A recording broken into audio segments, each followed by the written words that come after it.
Hey guys, Chris here. Today we're going to take a quick look at the heat generated by the SONY RX100 Mark V camera shooting at 4K with my new thermal imaging camera.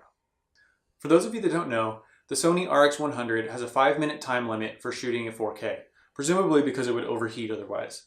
You'll also get overheating warnings at other resolutions if you shoot long enough, the ambient temperature is high enough to start with, or if it's in direct sunlight.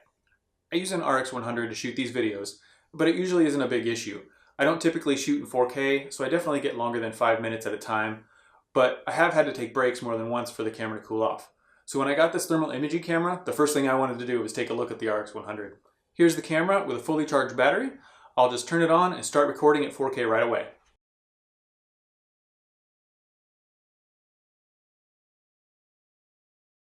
Even after it stopped recording but was still on, it got hotter, up to 120 degrees, and still no overheating warning.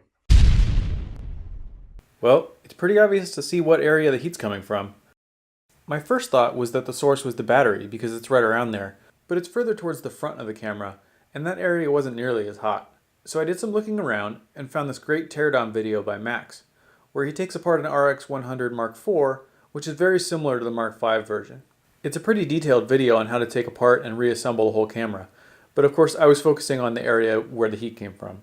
In this first screenshot, you can see the copper heat spreader right in the area that we saw heating up. Underneath the heat spreader, we see the real culprit, the processor. This little guy is the brains of the operation and is working really hard to convert all that data from the sensor so it can be crammed into that SD card.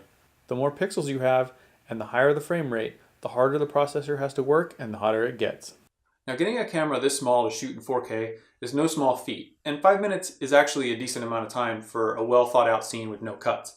But it's definitely not ready to replace 1080p for your everyday casual shooter. What I really want to know is what tips and tricks you guys have come up with to work around the heat this camera kicks out. What's the best resolution and frame rate versus shooting time before it overheats? Has anyone come up with any physical mods to the camera to keep it cooler? If so, definitely describe them in the comments below. I'll start playing around with some ideas I have and make another video showing what I come up with. So subscribe to see that, and I'll see you later.